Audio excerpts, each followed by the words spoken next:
Ooh, Shake Shack is such top tier eats for two reasons. Firstly, when you're extremely hungry. When you're extremely hungry and you get Shake Shack, top of the order eats. Number two,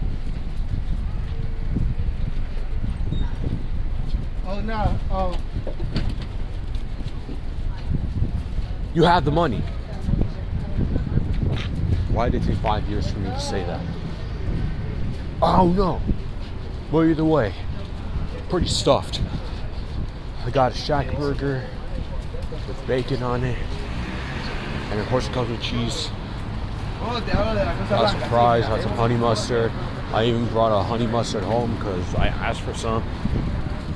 And a shake, a cookies and cream shake. Lord, can't wait for spring. I got to digest some good dessert drinks, or some frozio, milkshakes, all that jazz. Can't wait for that time.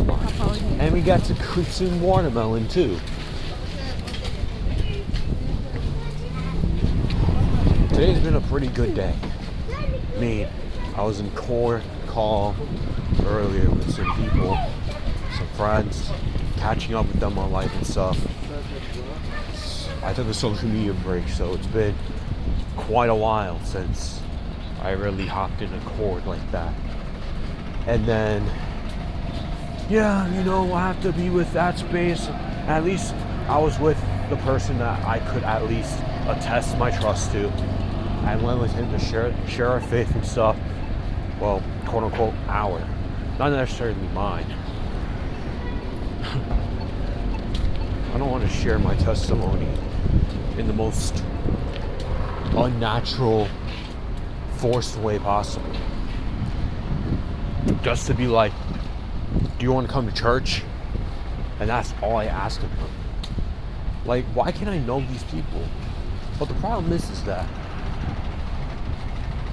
the more I deconstruct it, the more irony that I've continued to indulge myself in. Because, yesterday's midweek, we were having our typical midweek, aside from the fact that, there's a few people that are preaching certain lessons based off certain structure, words and skills and stuff, right? One of them that caught me in a spliff was the emotional discipline lesson. Here you have talked about how in certain points that people prioritize emotions too much, and people prioritize the heart too much, and that the heart can be very, very deceiving. But the irony of that is that every time we're in prayer call, we're told to pray from the heart, especially when I get told to pray from the heart. Is the heart deceiving, or is it not deceiving? If you say the heart is deceiving, then you shouldn't be telling me to pray from the heart then. No? Isn't that valid? Which one is it? You see, this is why I want to be as fast as possible.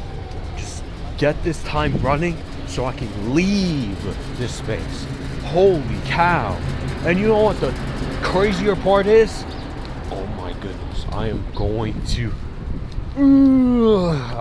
to explode.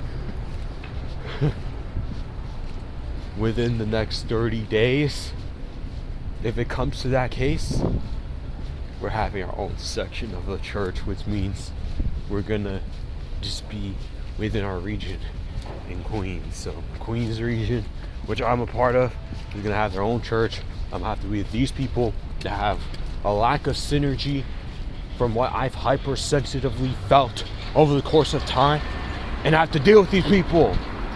Like at least when we were over there in Manhattan, we were there with other people, but now I have to be boxed in with one specific region. Bro, I'm stagnating. in this space, you don't grasp how stagnating you feel whenever you're in a particular circle. It's not even just the fact that you don't want to be a part of. More or less, you know that you could learn so much more, yet you're stuck thinking in this particular box in isolation, and you always have to constantly just change the way you want to express a certain thing because it's not the right way or not the right approach. It's not the God's way to perceive things. It's really playing in my head. It's really messing me up in that regard. So I am not learning, growing. I am going to grow way more, and I'm so serious when I'm out of there. And I'm not just saying this just to, I'm already pre-planning it. I'm being pre-annoyed.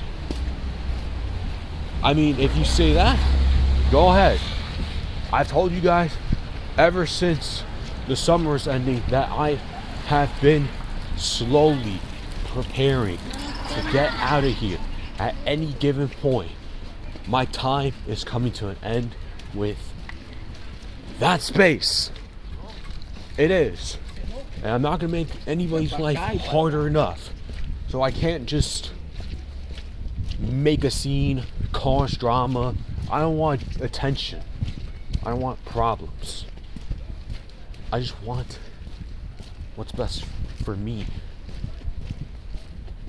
And if they think that it's the worst decision ever and I'm going to the pits of fire, go ahead. They could think that. And they probably should, quote unquote.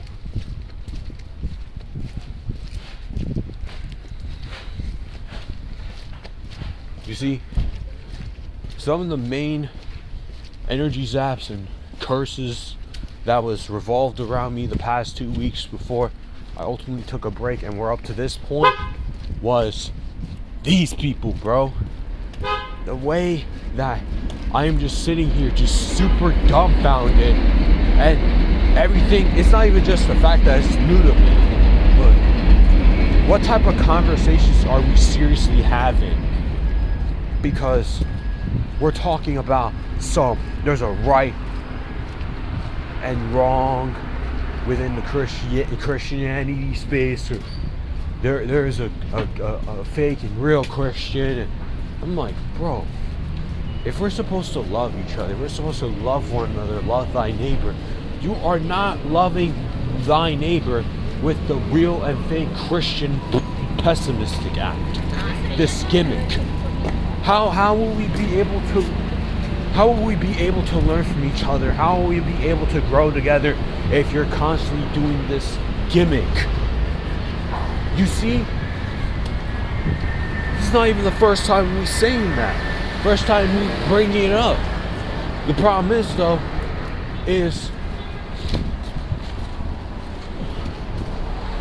they're not sensing it. They're not getting it. And I'm going to continue talking about some of the lessons that I've took down within yesterday's midweek and just rebuke and rebuttal it. Not rebuke, rebuttal. In certain cases, if it needs to be. I'll most likely rebuttal anyways, because there is no way, shape, or form, or even some foreshadowing, where obedience and faith clearly are simultaneous. Like, it's crystal clear. Like, do you feel good when you disobey? Like, that's vague. You can't just say that. Like, what? Do you feel, it varies, you know? But you clearly disobeyed the worldly orders, like how society operates, and you feel good. But you say that's supposedly a sin, or that's not God's way of approaching, but you're still participating in disobedience yourself, though. It's just not the way that it's portrayed. You see the confusion So which one is it? Are we in active obedience or not? Do we stand on beliefs or not? Because if we're in active obedience every time, then in a literal, technical sense, we're not allowed to say no for anything. We're supposed to say yes to everything. So we're supposed to be the pushing backs. And I have an extreme problem with these people talking about their, oh, we're persecuted and this, that, and the third, and the way they approach it. But that's for next video. I don't know if it's coming out tomorrow. Maybe it can. Maybe it comes out next week too. But holy shit. I hate the way they have approached persecution. I hate it. Well, it be like that sometimes. You guys are just mad confusing, and I can't wait to get out of here. When will that time come? Oh man, I hope it's soon.